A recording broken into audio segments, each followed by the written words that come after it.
What happened yesterday on Gorman was unprovoked genocide. Thank you, Mr. Speaker. I'd like to address the House for 5 minutes, revise and extend my remarks. Without objection.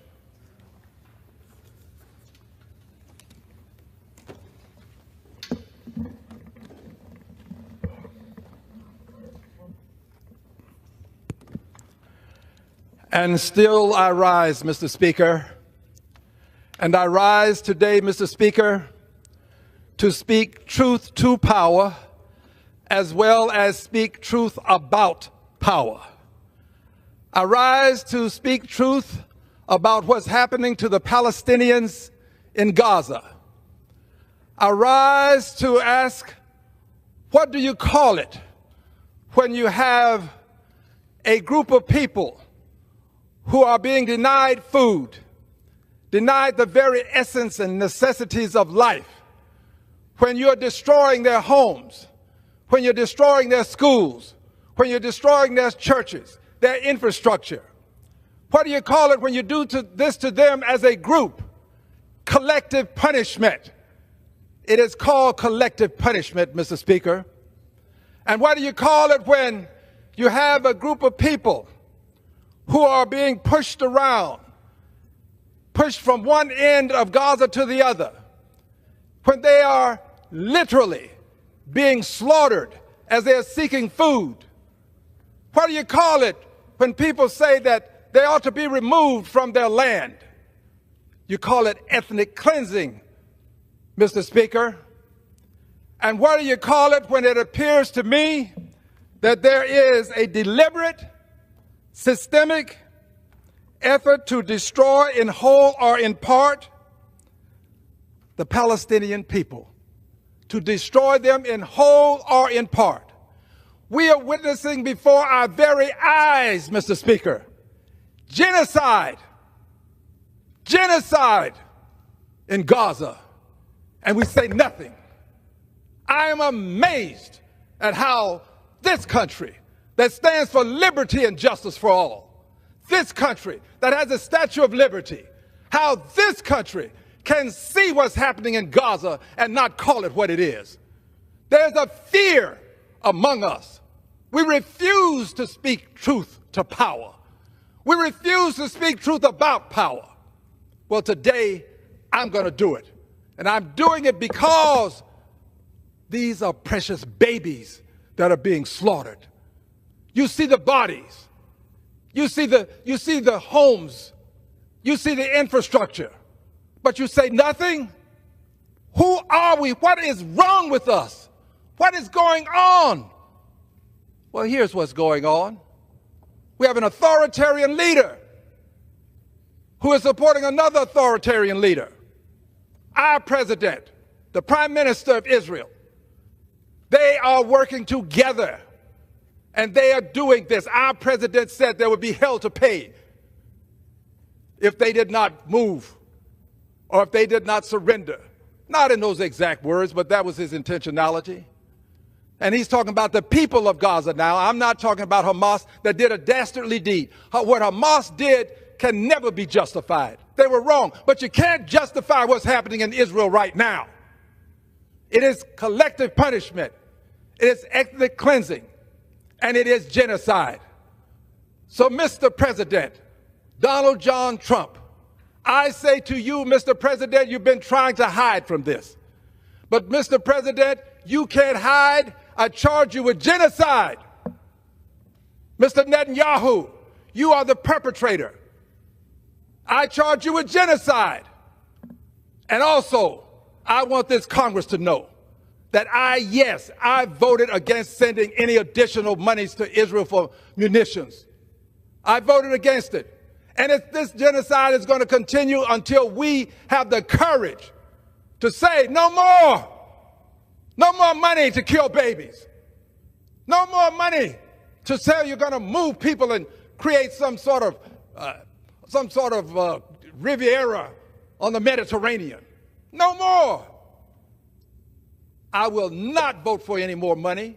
I stand where I stand. I said what I said, and I mean what I mean. We cannot, as a great nation, continue to stand silent as we see collective punishment, ethnic cleansing, and genocide in Gaza committed against people and children. We can't stand silent. History will not be kind to us. The gentleman's time has expired. Members are reminded to refrain from engaging in personalities towards the president. The chair recognizes the gentleman from. What you just saw was uploaded to Forbes Breaking News on July 22nd, 2025. Al Green speaks the truth here. But what he's forgetting is that Joe Biden is also guilty of genocide. But now I will turn this over to Dark Synovia.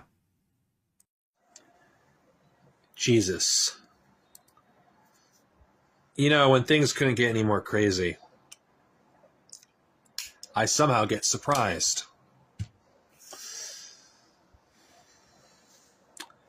If you looked at my community posts, you'll know exactly what I'm referencing. And as of this recording, I'm referring to my recent community post, and you probably can see it in the thumbnail in this video. I know, inevitably, you're going to have some fuckers in the comment section, or all over social media, they're doing it already, claiming, oh, it was just a joke. It was just a joke. It was, oh yeah, genocide is a fucking joke. Yeah, that's what you're going to get people to fucking say. Or you're going to have the fucking liberals and say, no, we got to be careful. We can't be hyperbolic about it because they're going to use that against us. No.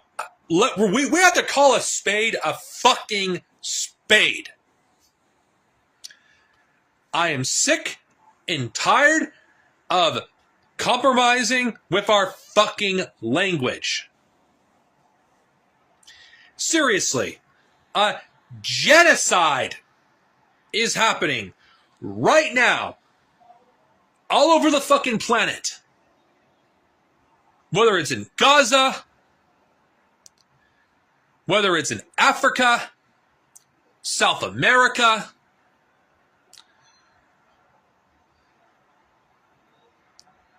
whether it's this shithole country that we live in, or Canada, there's a genocide going on somewhere. And with the recent passing of the bill, the beautiful bill, which we'll just call it what it fucking is, state legislated genocide.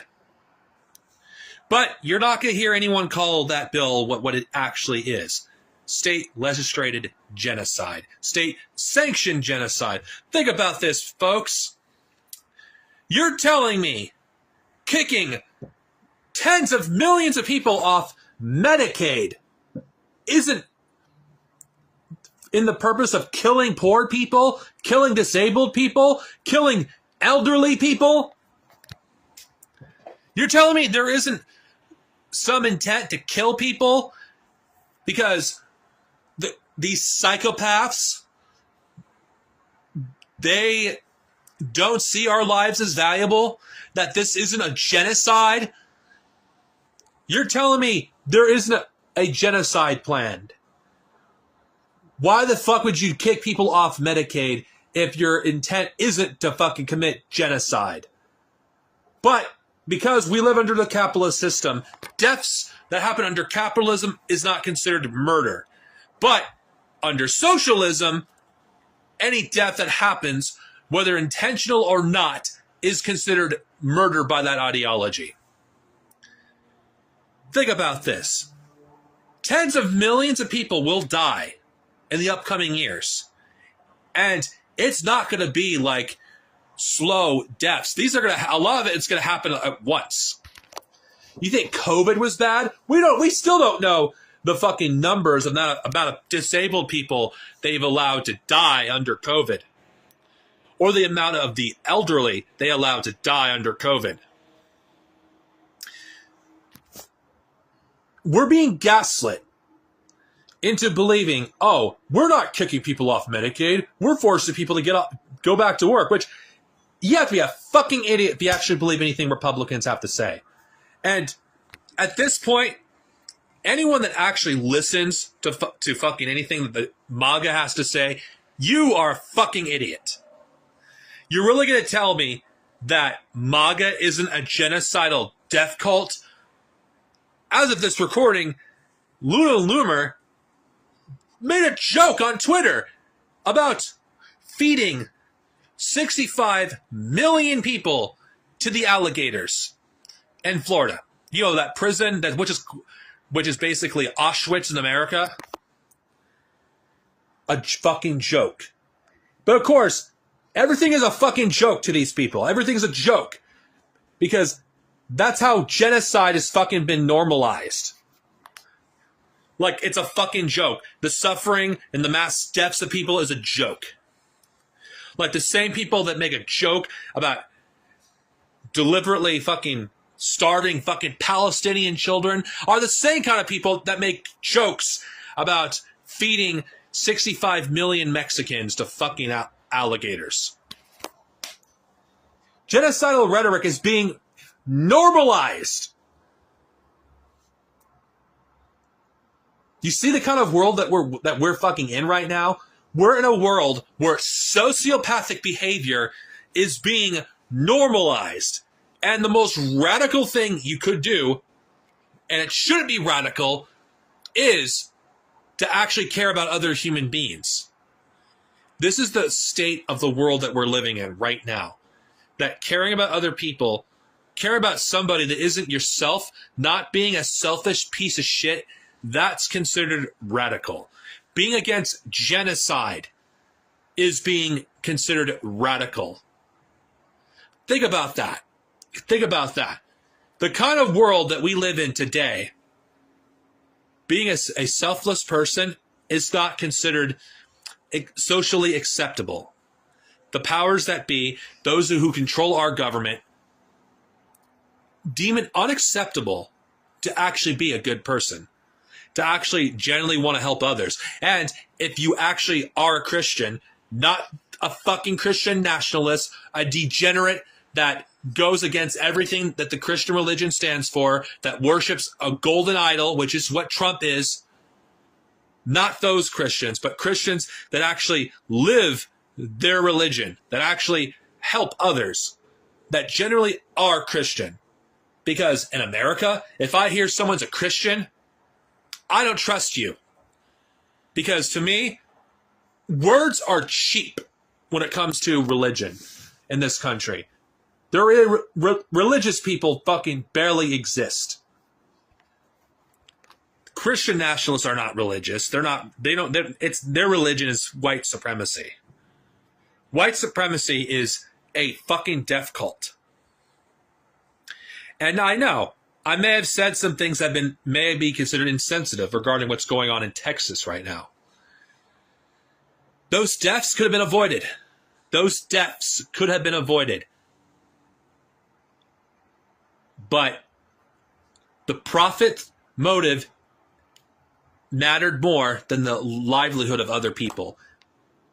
Capitalism, by its nature, is genocidal. It's profit at any cost. Even if it wipes out entire species, even if it destroys the ecosystem, even if it displaces entire communities, even if entire species are destroyed, even if our food supply is contaminated, our water supply, it doesn't matter. Capitalism, the only thing that matters is how much of a profit can I make at this moment. Our future is being destroyed. Our children's future is being destroyed. I don't have children. I don't know if I ever will have children. But for those who do have children, what the fuck are we leaving our planet with? The last generation of humanity, they're going to have to deal with a planet that has scarce resources, a sociopathic society, and sociopathic rulers. And the last generation of humanity will fight for scraps. That is the future for us. That is the fucking future. Is this how the story of the human race is going to come to an end? Like this? Ruled by a bunch of psychopaths that believe in such delusions such as freaking transhumanism, a pseudoscience that's just them desperately trying to cling on to a life that they desperately don't fucking want to leave. Because the rich, make no mistake, they are scared. They are scared of death more than any of us.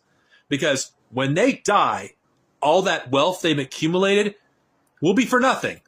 They'll have nothing to show for it. Yeah, they could pass on their money to their descendants, but do you think the rich actually want to leave anything for their descendants? They want to live forever. They want to, because after getting to a certain point, after getting so wealthy, nothing matters to them. If we survive, the people afterwards, when the history of the world, with this bleak chapter, when they read about capitalism, they're going to be horrified. And they're going to wonder, how did a system like this last for so long? Why didn't we do anything about it? Why couldn't we see the warning signs, the obvious warning signs? Assuming there is a human race in the 22nd century, that's what the history of the 20th and the 21st century is going to be. The rise and fall of late-stage capitalism. Because I do think the 20th century and this century will be looked at as late-stage capitalism. Even though it's be more dialectically correct to call the last 40 years late-stage capitalism. But I'm just hypothetically looking at the future, because we've had capitalism for quite a while now. And the fall of capitalism is accelerating. And there's multiple genocides that are taking place as a result. This genocidal neglect of everyday people, it's going to get worse. It's going to get worse. If we allow this to continue, you're going to see millions of people disappear because of extreme weather conditions, because we have a government that's run by sociopaths. You have the ideology of libertarian capitalism, which does not see the value of doing anything for people, like letting people die, like is preferable than doing anything that doesn't, doing something that gets in the way of the profit motive. That is what is running our country right now. We have genocidal psychopaths in the levers of power. This bill, this won't be the last of these bills that are going to be passed. The big, beautiful bill is genocidal in its nature, and it's only going to get worse. I don't have much faith in my fellow Americans at all, because I think Americans are cowardly and narcissistic. We don't want to look at ourselves. We'll point to Argentina, which Bad and Panada did a great video about the history of Argentina, because Americans always push the myth that Argentina is some neo-Nazi haven and always has been. But what I found very interesting is Argentina was actually far less racist than Americans. And the people in Argentina, their culture until recently was rejected the kind of nonsense that white Americans accept as normal.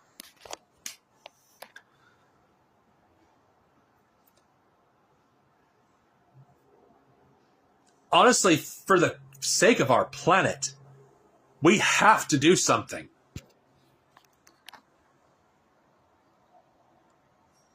How many people will have to die for us to rise against our fascist rulers? They're planning on genociding us. Anyone that isn't them, they will just let us die purposely. That is what this bill is about. The big, beautiful bill we will be looking at this bill as one of the worst things that has ever happened to the proletariat of this country. Now, what's going to happen when you have a bill that's going to make that one look like nothing? Because it will come. We will have a bill that will make that one look tame by comparison. This is extreme. There won't be an America if things continue as they are. But the question I have is, do we wait for this country to commit more genocides before that happens, before it collapses? Palestine is being wiped from the face of the earth. Children are starving right now. In the UK, it's illegal to openly show solidarity to Palestinians. It's illegal. If resistance is not legal, then what are you going to do? Are you going to be a fucking coward and basically hide and not stand for fucking shit?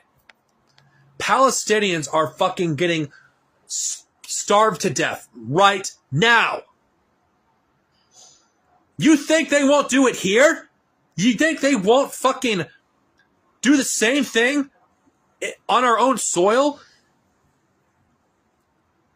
Genocidal rhetoric is getting normalized. Do you think Luna Numerous could be the last person that's going to make a joke? Assuming that there has been someone else that hasn't already done it. And people are going to, like, laugh at it. Because those jokes lead to freaking mass fucking death. Do you think the Nazis didn't do that to Jewish people, leading to the Holocaust? You think it can't happen here? You're fucking stupid. Americans have amnesia. They can't even fucking acknowledge or realize Americans have more in common with fucking Nazis than anyone on this fucking planet. Americans took more Nazi refugees than any country. America is one of the most anti-Semitic countries in the fucking world. And don't let anyone gaslight you into believing otherwise. And when Israel collapses, do you think they won't fucking point to Jewish people for everything that's going wrong and fucking do what Hitler did? Of course they will. They already planned to do so. That's why they're making all these bills that they're attempting to make resistance against the fascist state of Israel as difficult as possible. So when everything collapses, people will point to the Jews as being the reason why the Palestinian genocide never stopped. They'll blame Jews. They'll use that rhetoric. Or if Americans fight and die to help Israel's fucking war against the Iranian people, they'll blame fucking Jews for that as well. And you'll see rhetoric get normalized. We should not die for the Jew. You're going to fucking hear that. Genocide amongst these Nazis does not stop at one group. They will go after everyone. And if we don't stop it, if we don't make a stand, that poem, anyone that has read it knows what I'm talking about. We're not even that far. We're like into this administration. We're getting very close, like, to being more than halfway through it. You still have liberals telling us, don't fucking fight back. Don't be violent. Well, how long is it going to be before that's no longer an option? Because if we don't defend ourselves, it'll be fucking too late. Because how long is it going to take for the little numerous to say that about black people? To say that about the Jewish population in America? To say that about disabled people in America? How long is it going to be? When will it stop? When will people actually rise up? Those with a conscience, those that actually are for peace, are for justice, and don't want to see the fucking world burn. What will it take? Because Americans, I will say this because I was raised and born in America, are the most cowardly people on this fucking planet.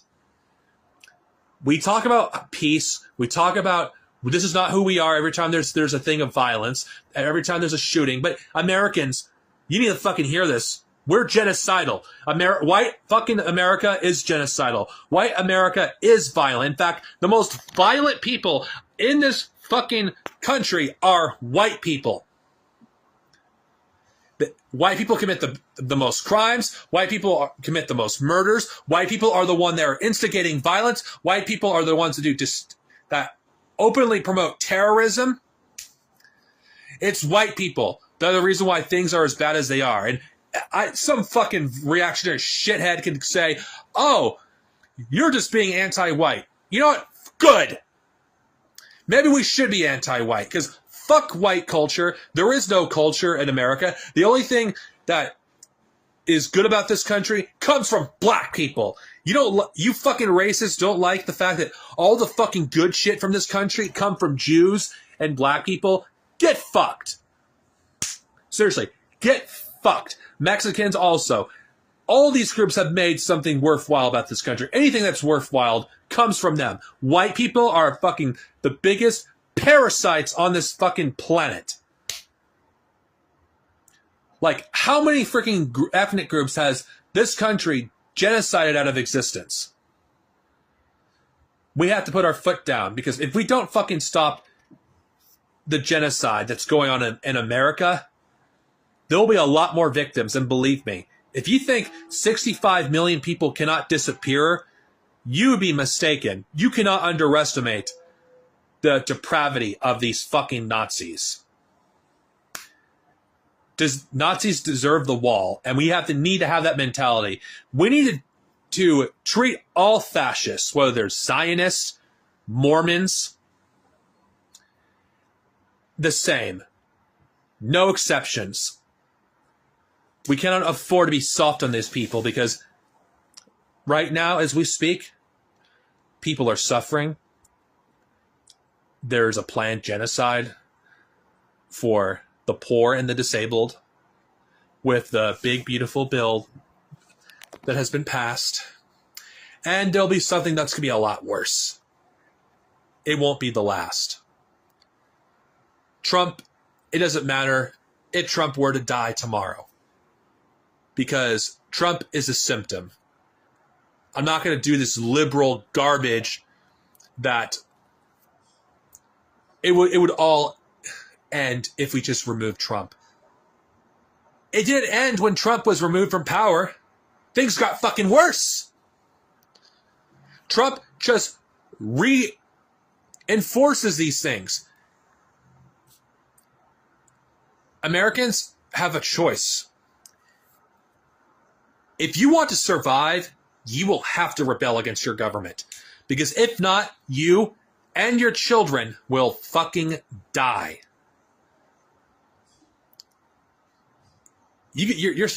Americans are selfish assholes, but are Americans so dumb that they don't value even their own lives? I don't know. The cynic in me doesn't think Americans will ever rebel unless their backs are put into a corner. Because Americans, they talk about how oppressive their government is. You don't fucking know oppression. Americans have no idea what real oppression is because the most repressive things that this country has done have been done to people in foreign countries. That's why white people I'm talking about fascism like it's something new, like it's something new in fashion, when fascism has been in America since its founding. But when it doesn't happen to any group that isn't white, it's not considered freaking fascism. It's just considered business as usual. It's considered like, oh yeah, but America is flawed, but we're beyond that. No. The whole reason why we're in this state that we are now, because white America has not faced itself and has never done so. Every time there's been made any progress to try to make this country a better place for everyone, there's always a violent backlash against it, even if it's minor. for the good of the world, for the genocides around to stop, America must fall. Death to America. Make no mistake, what the state of Israel is doing to Palestine is genocide. The only answer is the total dismantlement of the Zionist state of Israel, along with the full right of return for the entire Palestinian diaspora. The Israeli population needs to be judged globally by Palestinians, both in Palestine and the diaspora. Jewish anti-Zionists need to be involved in this, because the world needs to be made more aware of how much more Zionism is based in Protestant Christianity. Zionism does not really come from Judaism. Zionism actually comes from Protestant Christianity. Now, I will turn this over to Comrade Net. Greetings, this is Comrade Net. I'm not going to be able to do the longer recording that I intended to do for this. It wasn't going to be a super long recording because I don't have as much to say in this video as I did the previous video. But I would really like to show you the latest here and now from Dr. Weisfeld's channel. So let's play that right now. Well, here we are here now. And this is the 27th of July, 2025, for sure. And a couple of points to be made today to put the various developments and reports of the developments in Gaza into perspective, which means to correct what is being said about, the current developments. First of all, the Gaza Solidarity Boat, the third one of which I was invited to participate in, actually, when I was doing the vigil in front of the Jewish Community Campus here in Montreal, Quebec, Canada.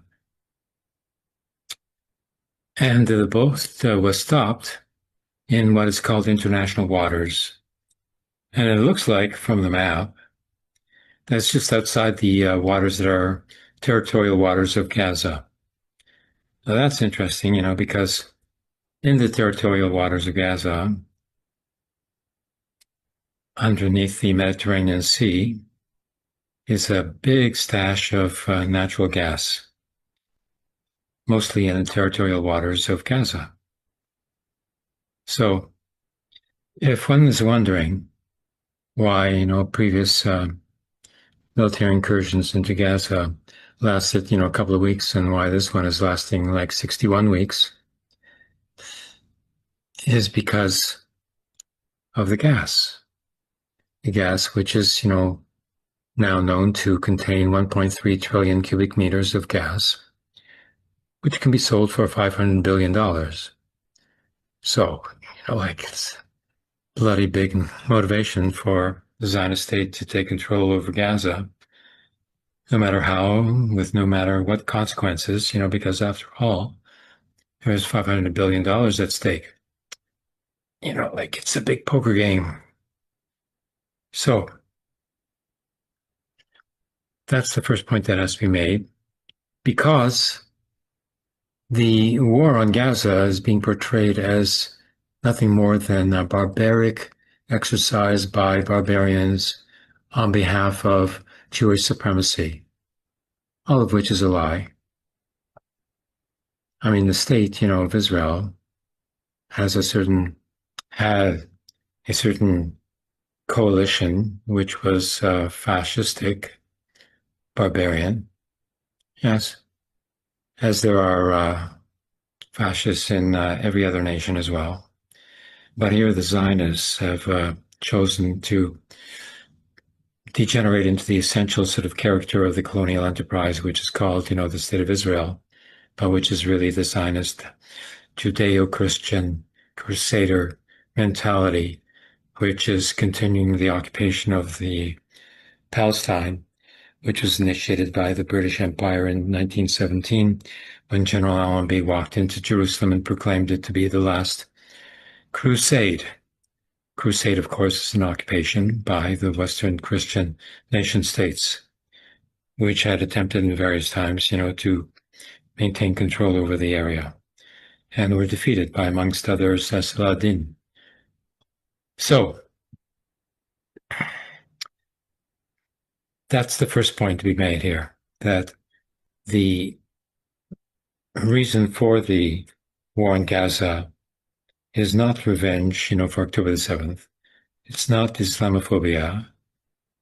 It's not barbarity. It's not Judaism. It's not Jewish supremacy, because after all, the majority of the Jewish people don't even live there, don't vote there, and so it couldn't, have any sort of, deciding factor that can be claimed to represent the Jewish people, because the Zionist state does not represent the Jewish people, despite the claim made by King Bing Netanyahu in the United Nations, which they don't even respect, because their ambassador tore up the charter, right? So fine, expel Israel then. Now, the second point to be made, in the consequence of the announcement made by France's President Macron, who announced that in the month of September at the United Nations General Assembly, not Security Council, but the General Assembly, mind you, that there was going to be an announcement, a solemn announcement made by France in recognition of the state of Palestine. What does that mean? That means that they're going to recognize, Mohammed Abbas as the president of Palestine and pump him full of money and resources in order to hopefully allow his party to win the next election that would be coming up in Palestine once it becomes a state, And now 141 countries are recognizing the state of Palestine. Okay, so previous to this, Macron, of course, was very pro-Zionist and had nothing to say that was critical of the Zionist state. And a lot of comments that were made, especially on the Je soutiens la cause palestinienne, which is a 148,000 member Facebook group in France. All the comments, that were made, like in that discussion group and news group, was that, the CRIF, which is the central authority in civil society in France that claims to represent the Jewish people of France, CRIF, who knows what it stands for? Anyway, it's like the Board of Deputies in England, to which about 35 delegate members, recently denounced it for supporting the genocide. And something like the Center for Israel and Jewish Affairs here in Canada. So it's a central sort of, Zionist, organization that seeks to control the Jewish community at large. So before, like this CRIF in France was, being held responsible for holding the France state hostage, according to its interests, and wouldn't allow, France to criticize the Zionist state because CRIF had so much power as a Jewish supremacist body that it could actually be accused of controlling France. And that's why France wasn't going to criticize the state of Israel. Well, even, the right-wing France President Macron is now announced that he's going to be recognizing the state of Palestine. How come? Not because CRIF told him to. It's because of the protests. So the protests are stronger than CRIF, so CRIF is, like a paper tiger, right? So it couldn't be that powerful to have caused, France to be supporting the genocide in Gaza in the first place, right? Same thing in England. Board of Deputies, they don't decide, for the British government. The British government decided that they wanted to support the Zionist enterprise, starting with the Balfour Declaration, which didn't even, call for a recognition of a Zionist state. It just called for a Jewish homeland in Palestine without Palestine's permission or agreement. Well, Zionism took that as a starting point only, without any sort of regard for the legitimacy of even the partition plan, which gave it about half of Palestinian territory for much less than half of the population existing at the time. And then in 49, the Zionists took over twice as much territory as was allocated in the partition plan to begin with. So And then, the Western states, they couldn't care less. They figured, the bigger the colonial project, the better. Bigger is better, all that. Okay, so now, if CRIF doesn't control the French state, and if CRIF was not responsible for the pro-Zionist position of the France previously, and if the Board of Deputies in England is not in control of the British Labour Party to that extent, that the Foreign Minister Lamy is now coming out against the genocide in Gaza. And consequently, this would imply that AIPAC in the United States doesn't actually sort of determine the pro-Zionist position of the United States government and state. What does? All the Zionists, who are mostly Christian evangelicals. So that's where, like the whole sort of, pro-Zionist position comes from, not from the Jewish people and not from AIPAC. AIPAC itself is not, exclusively a Jewish organization. It has all the Hagi, like supporters and Christian evangelicals, who become members of it as well. So, it's a myth that AIPAC controls the United States foreign policy. It's a myth that CRIF was controlling, France's foreign policy. And it's a myth that the Board of Deputies was controlling British, not so great Britain's foreign policy as well. So the charge of Jewish supremacy is false. Unfortunately, the Israeli, opposition, like B'Tselem, uses the term and launched the term because for them, they're living in a bubble. Been raised Zionists. They can't think of outside of the bubble, and they only think of the binary combination of Jewish or Arab, even though half of the Jewish Israelis are Arabs. Oh, yes, didn't you know? Yes.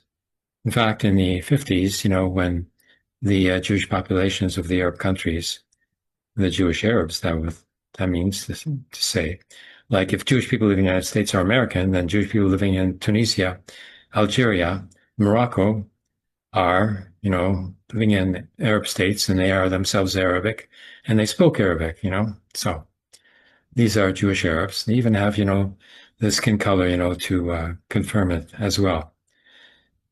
And so they were 70% of the population, even though the Ashkenazim controlled the superstructure of the Zionist state and sent them off, to be pioneers on periphery settlements in order to expand the territory, encompassed by the Zionist occupation of Palestine. So with benefits, they sort of, sold themselves out and raised their children, sent their children to be raised as Zionists. And they became very ardent Zionists, even in the military. So, then the phenomena occurs of, Arabs killing Arabs. So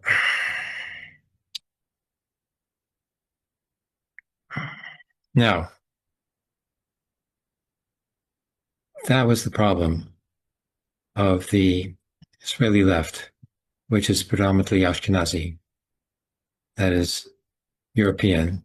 Ashkenazi meaning, in Hebrew, the term meaning German Jewish, because, that's the biggest area of concentration of the Jewish European population at one point, until the Jewish German working class was invited to come to Poland by the king because they wanted labor, and because the Jewish workers in Germany wanted to work, and they couldn't get work, in Christian factories and such, because the best jobs were reserved for the Christian Germans. And the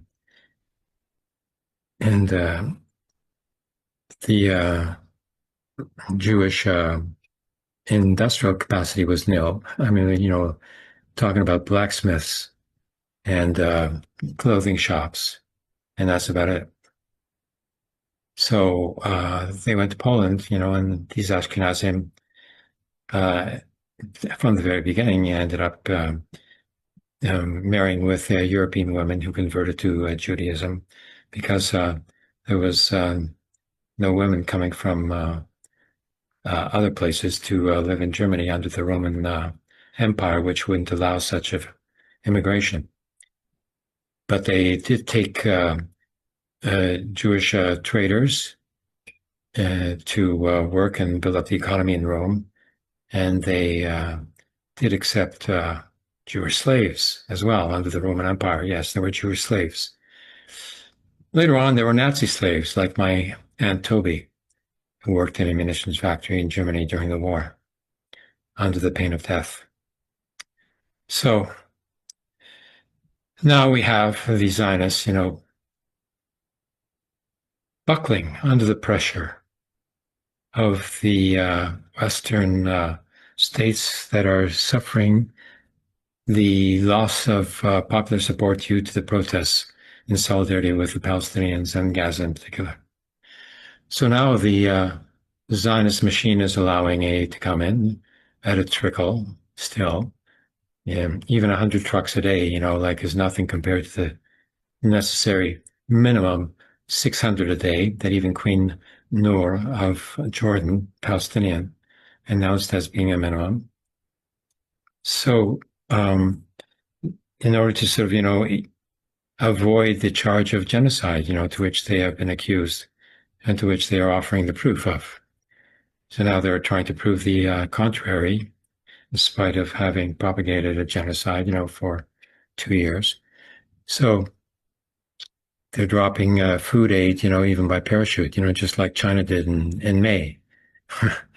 And they're even allowing some of the UNRWA, United Nations Refugee Relief Organization, association, agency, or whatever, is also being allowed to bring in the 6,000 truckloads of food and provisions that are waiting there at the borders. I get contacted by Palestinians from Gaza, every day asking, pleading for money to buy a sack of flour at $90. Well, that doesn't do the trick. The Palestinians have to have gone and taken the food themselves, because they're sitting there waiting in mass. But they didn't get themselves organized and they were starving.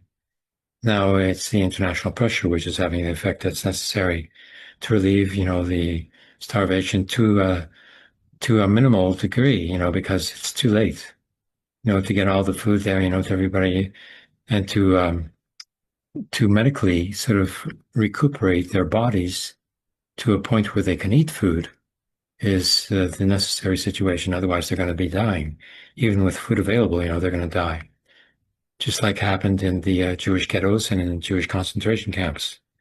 And here I must tell you that in the Warsaw Ghetto, my maternal grandmother, actually starved to death in the Warsaw Ghetto because, food was not allowed into the ghetto, beyond a certain minimal amount in order to get a certain percentage of the Jewish residents in the ghetto to come out every day and work, for the Nazis somewhere until they weren't needed anymore.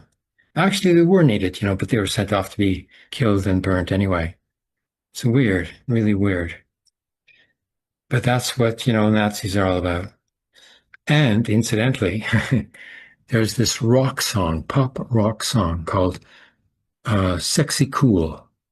And that's supposed to be French, that's supposed to be New French. It comes from France, this song, sung by this sort of, weird-looking guy, who's pretending that he's sexy.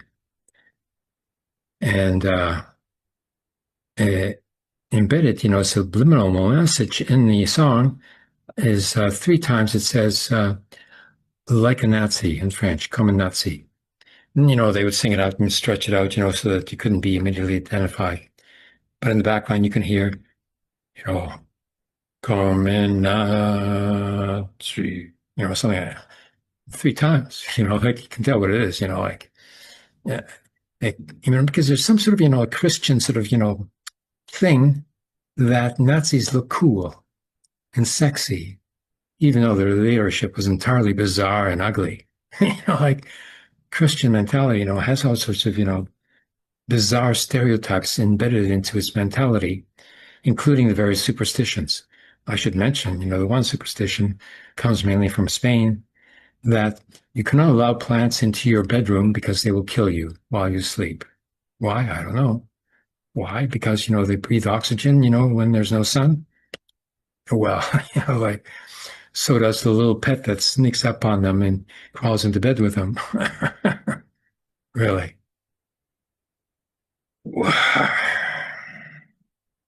How far we are from being civilized.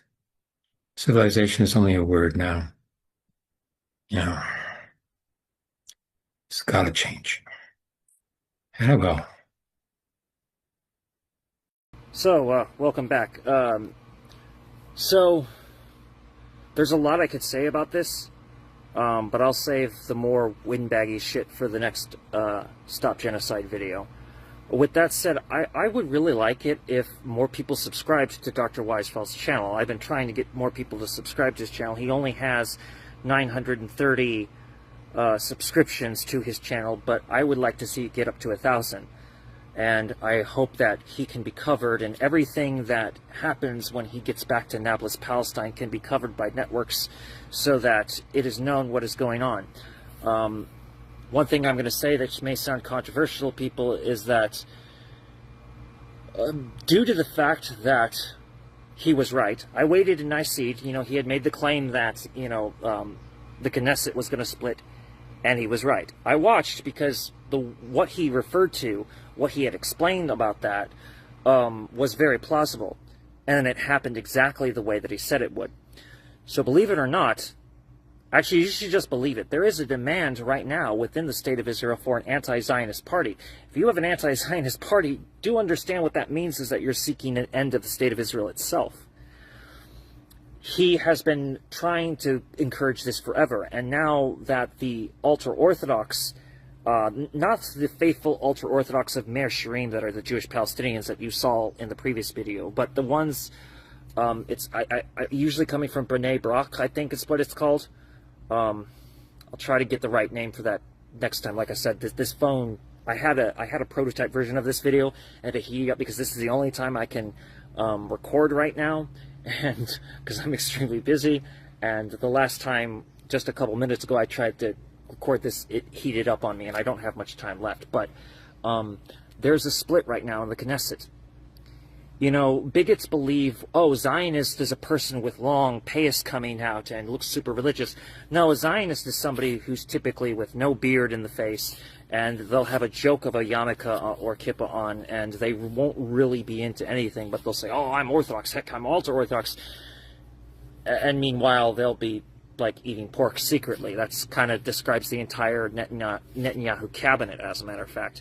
But anyway, you do need to understand something, that much of what allowed for the State of Israel to exist was the fact that European nation states wouldn't let Jewish people go back to their houses. And they often had nowhere to go. So actually, Europe, the entire continent of Europe, collaborated in founding the Zionist state because they didn't want Jews anywhere. That's just a fact. So when you say go all back to Europe, that's not very plausible, but there's more solutions to talk about than what you've heard about one-state solution versus two-state solution. There's better ideas than all of that. That is a very narrow scope to think in. And Dr. Weisfeld has provided real solutions on this that actually are very possible to use, but alas, the truth is, nobody wants to indict the Christian nationalists. They want to indict Jewish people. And that in itself is a problem. I will now return this back to Jason Unruh. What have communists been doing about any of this? First worldism has damaged the communist movement with dogmatism. It was thought during Mao Zedong's time that revisionism was the greatest threat to communist parties, but it turns out that revisionism is easier to stamp out in our midst. Dogmatism has been far more damage to our credibility than anything. I may not agree with everything the Demarchists say, but they are the only socialist tendency which universally recognizes the full analysis of the problems of genocide. Marxists are so fractured. There is more than MLM versus MLM, ML, and libertarian Marxists and left comms, and all sorts of splintering versions of Marxists and communists. But Demarchists, every tendency among them is united in 12 basic principles. It will always be a third world as communists. A part of that is recognizing which socialists and which anarchists are in some ways doing more than we are. In this last clip from Democracy Now! It came out on July 28, 2025. This video is from Amy Goodman, is already outdated. The Zionists have already ended their pause. They will accept nothing less than the removal of Palestine. We begin today's show in Gaza. where health officials say at least 14 Palestinians have starved to death over the past day, bringing the total to at least 147, including 88 children. Facing growing international pressure, Israel's allowed some additional aid into Gaza, including by airdrops, but the UN said it's still just a, quote, drop in the ocean of what's needed. Israel also said it would pause attacks for periods of the day in parts of Gaza, but the death toll keeps climbing. Earlier today, Israeli forces opened fire at 2 food sites. On Sunday, Israeli forces killed 9 Palestinians and injured 54 who had gathered along an aid convoy route in central Gaza. Earlier today, 2 leading Israeli human rights groups, B'Tselem and Physicians for Human Rights, issued reports accusing Israel of committing genocide in Gaza. Yuli Novak, the director of B'Tselem, said, quote, "What we see is a clear, intentional attack on civilians in order to destroy a group. I think every human being has to ask himself, what do you do in the face of genocide?" Unquote. On Sunday, Hamas chief Khalil al-Hayya accused Israel of sabotaging ceasefire negotiations. لا معنى لاستمرار المفاوضات تحت الحصار. There is no point on continuing negotiations under blockade, extermination, and starvation of our children, women, and people in the Gaza Strip. The immediate, dignified entry of food and medications to our people is the real and serious expression of the viability of continuing negotiations. This comes as officials in Gaza say more than 40,000 infants under 1 year old are at risk of a slow death due to a catastrophic shortage of baby formula. This is a Palestinian mother of 6. This child, who is 4 years old, should weigh 10 kilograms, but he currently weighs 7 kilos and 400 grams, the highest level of malnourishment. This other child, Youssef, before the war, he weighed 13 kilos. His weight was excellent despite his illness. 13 kilos for him was great. Now he is 9 kilos. He is a skeleton. He is more malnourished than his brother. Meanwhile, Israeli Prime Minister Benjamin Netanyahu denies that there is starvation in Gaza. Israel is presented as though we are applying a campaign of starvation in Gaza. What a bold-faced lie. There is no policy of starvation in Gaza, and there is no starvation in Gaza. For more, we go to Deir al-Balah in central Gaza, where we're joined by Iyad Amawi, a representative of the Gaza Relief Committee, a coordinator for local NGOs. You have said the famine is worse than bombardment. Can you describe, Iyad, what's happening on the ground right now? Thank you for hosting me. Yes. The rapid deterioration in the malnutrition, we now suffering from the acute malnutrition for our children, especially and elderly people. Look, our indicators is very bad and rapidly decreasing the hope for saving children's life. In June 2025, our statistics indicates that for more than 15% of our children under 5 years old suffering from acute malnutrition. So this is a rapid deterioration, and we cannot, it's unbearable for us to save their lives, as the mothers before a while mentioned. The baby formula also the main struggle issue here in Gaza for most of our babies under the 2 years old. So in my thoughts, when I mentioned it's more aggressive than the bombardment because it's caused the death rapidly for especially children and elderly people who are suffering from chronic disease and need special nutrition. You can imagine our families here just survive over 1 meal maybe at the day. And most of our adults reduces their portion of the food to feed their children. So the famine is also aggressing more than the bombardments and will cause a huge amount of children rapidly lose their life. The main categories now to save the children. In our statistics, we recorded that more than 5,000 babies they suffering from acute malnutrition. This is percentage is more than 150% from the previous March. So Israel says it's implementing humanitarian pauses of bombing in densely populated areas. Yet we have reports on Sunday Israeli forces killed 9 Palestinians, injured 54 who had gathered along an aid convoy route in central Gaza. That's something that has been happening regularly over the past months. Can you explain what's happening on the ground? Of course. Look, the GHF warehouses I mentioned before is a death trap. Yesterday, the Israeli occupation announced the truce for the humanitarian corridor and some operations for aid distributions. The people there still waiting, crowded thousands and thousands in the cross area and at the GHF warehouses and everywhere in the eastern part of the Gaza Strip. It's cited in the red zone that the Israeli mentioned. This is a truce. When they achieve that region, they randomly shooting people in the Netzarim corridor also, where the people is still waiting there, and cause more than 14 martyrs and more than 50 casualties, most of them seriously injured.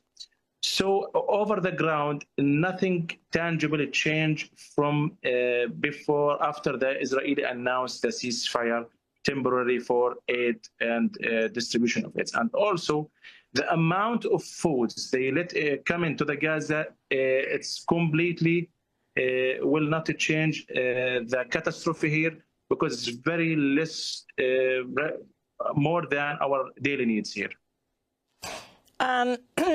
As we're broadcasting, we've just heard that President Trump, who was asked by journalists at a news conference in Scotland if he agrees with the Israeli government's assessment that there's no starvation in Gaza, Trump replied, not particularly. He said he's seen them on TV and those children look very hungry.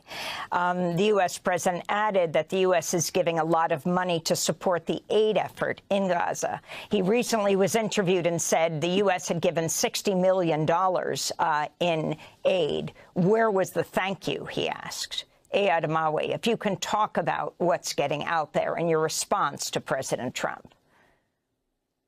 Look, Mr. President Trump promises Gazans multiple times, more than 20 times, he needs a peace for Gaza and he will bring a peace. But in our thoughts as a locals and as NGOs coordinator, Trump's mentioned that multiple times, but nothing tangible happened after each statement from the President Trump. So in our thoughts, it's just statements. But if they need a critical and to stop this genocide, we believe they can do urgently direct interventions and stop the genocide and poses the catastrophe and force the Israeli to let the aids come in freely without Israeli restrictions. And if Mr. Trump's need to know is there a real famine here, please let the international journalists come to the Gaza freely and remove the ban over the journalists from the international community. And those people can reflect also the reality. As NGOs coordinators, I mentioned multiple times, we have no time to wait a new political statements. We're sending more than one human appeal to save our children's life. Gaza completely destroyed. Nothing here exists to stand in these circumstances. Mr. Trump must recognize that from the day, maybe we have no any amount of sweet waters because the full ban for the fuel to come into the Gaza freely caused a suspension for the water desalination station here. So until this moment, nothing could change, just statements in the media. So we hope something will change directly And we sending another human appeal for the international community to do interventions urgently and to open real humanitarian corridor, not the airdrops. It's not cause any tangible things here. And so what has been the policy change exactly? I mean, you have the GHF, they shut down all the other aid sites. The UN had an extensive aid sites of, what, hundreds where they distributed. That was shut down. Now they're allowing in what the UN calls a drop in the ocean. What would it require for you, for people to be fed there? And can you talk about what you think the hopes are of a ceasefire, actually a permanent ceasefire? That's a great question. Look, at the main point, after the truce is mentioned from the Israeli side, we need a complete commitment from the Israeli occupation. After that, they let the numbers more than 500 trucks day by day for more than 2 weeks to entering the Gaza freely. After that, we can break the famine and stop this horrible scenes that others can see. And also, if they need to stop this starvation, they can. Look, the GHF warehouses is established at the south part of the Gaza Strip. They pushed most of us in the shrinked area to the coastal area, just 30 square kilometers, and they need to feed us in this shrinked area, and there is no shelters, there is no guarantee shelters also, and there is no available amount of trucks that can feed us freely without maybe facing threats day by day.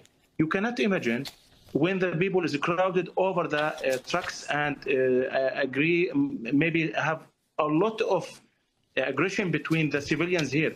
The GHF causes something like fabric collapsation in the society because they force people to walk more than 15 kilometers to obtain some or seek some foods.